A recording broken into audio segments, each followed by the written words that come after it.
As busy music teachers and gigging musicians, we may often find ourselves chasing the sale. And the result of that can be a schedule that is totally overwhelming and a business that is actually running you instead of you running your business. Our goal is to help you lessen the overwhelm here today and take back control of the reins of your schedule so that you can really enjoy running your business. In this video, I'm going to detail the top 3 mistakes that cause scheduling overwhelm and how you can avoid them. Who's ready to reduce scheduling stress with me?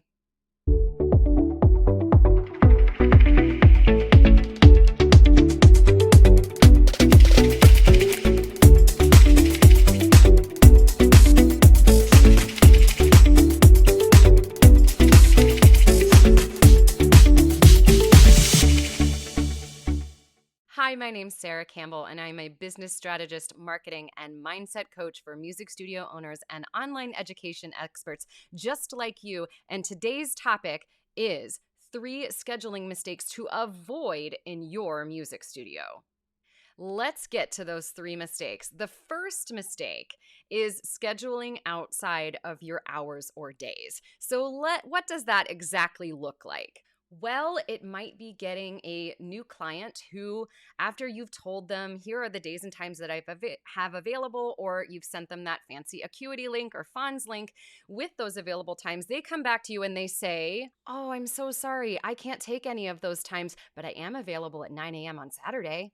If you don't want to work at 9 a.m. on Saturday, and if that is outside of your business hours, you need to avoid this mistake of saying yes. So how do we do that? The first thing that we need to keep in mind is to set clear boundaries with ourselves.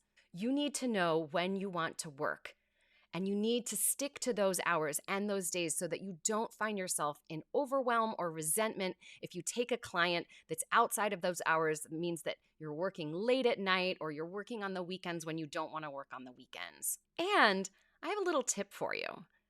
I have an inkling that if, instead of coming back to them saying, sure, I can make that time work, instead, if you stick to those boundaries and you reiterate them to say, oh, thank you for letting me know that those other times aren't working for you.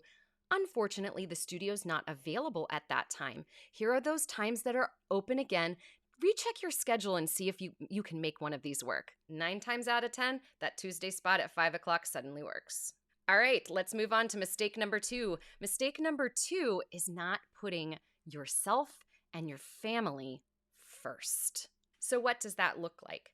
That might mean working throughout all of the family dinners. It might mean not being able to go to your kids' Wednesday night basketball game. It might also mean that you don't have time to take care of yourself, that you're not taking that yoga class, that you're not doing that Zumba class, that you're not being able to go out on walks with friends. It is so important that we take care of ourselves first because we cannot pour from an empty glass.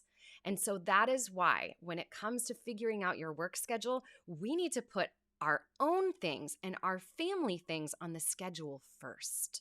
Once you've made sure not to schedule outside of those hours and days that you want, and you have remembered to put yourself first and your family first in your schedule, there's one other thing that we need to consider. And that brings us to mistake number 3, not scheduling your admin hours.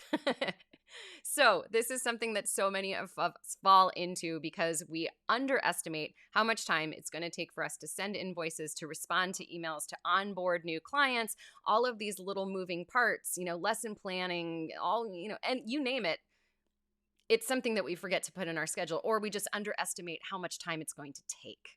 So that is why we need to get really specific about the amount of time it takes to do these things, and we need to have a master list of those admin tasks. Start by writing down everything that you do in your business. Make a giant list, and then sit with that list and decide, is this task something that has to be done monthly, daily, weekly, yearly, whatever that task is? Start assigning those times to those tasks. Then you can apply them to your schedule and you can actually block out those times so that you do have time to do your social media marketing, that you do have time to respond to emails, and that you're not finding yourself having to do that at 9, 10 o'clock at night or all day on Sunday. This, I know, can be a really tricky task, but I promise you that if you can get real with yourself about how much time it takes to do all those admin tasks, you are going to be a much happier piano teacher. If you found this video helpful,